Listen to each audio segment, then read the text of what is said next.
माढा तालुका प्राथमिक शिक्षक सहकारी पतसंस्था नियमित माढा या संस्थेच्या चेअरमनपदी महाराष्ट्र राज्य प्राथमिक शिक्षक संघाचे राज्य उपाध्यक्ष थोरात गट हरिभाऊ जाधव सर यांची निवड व व्हाईस चेअरमनपदी सुभाष डोके यांची निवड।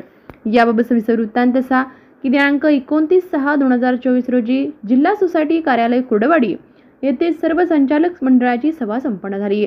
या सभेच्या अध्यक्षस्थानी मावळते चेअरमन नवनाथ बोडके हे होते। सदर सभेमध्ये सर्व संचालकांच्या एकमताने चेअरमनपदी हरिभाऊ जाधव सर तर व्हाईस चेअरमनपदी सुभाष डोके यांची बिनविरोध निवड करण्यात आली। चेअरमन निवडीचा विषय सर्व संचालकांनी सुकाणू समितीकडे सोपवण्यात आला। सुकाणू समितीने वरील दोघांची एकमताने निवड केली आहे। या निवडीसाठी सुकाणू समितीतील रमेश शिंदे, महादेव जठार, आबासाहेब उबाळे, संजय काशीत, नंदू कापसे, जयराम मोहिते, प्रकाश भवर व पांडुरंग ढेरे या सर्वांनी दोघांची बिनविरोध निवड केली।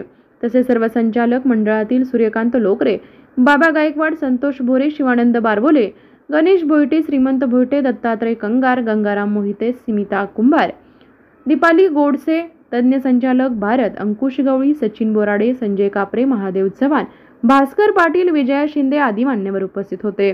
सदरहू चेअरमन व व्हाईस चेअरमन निवडीबद्दल शिक्षकांचे पंचप्राण संभाजी तात्या थोरात, राज्य कार्यकारी अध्यक्ष मज मोरे, राज्य सल्लागार अध्यक्ष लहुजी कांबळे, सोलापूर जिल्हाध्यक्ष अनिरुद्ध पवार, शिक्षक नेते बब्रुवान काशीद, तसेच सरचिटणीस सूर्यकांत हत्तुरे, कार्यकारी अध्यक्ष रणजित थिटे, कार्याध्यक्ष दिलीप ताटे, कोषाध्यक्ष महादेव जठार, जिल्ह्याचे सर्व संचालक मंडळ यांनी अभिनंदन केलं।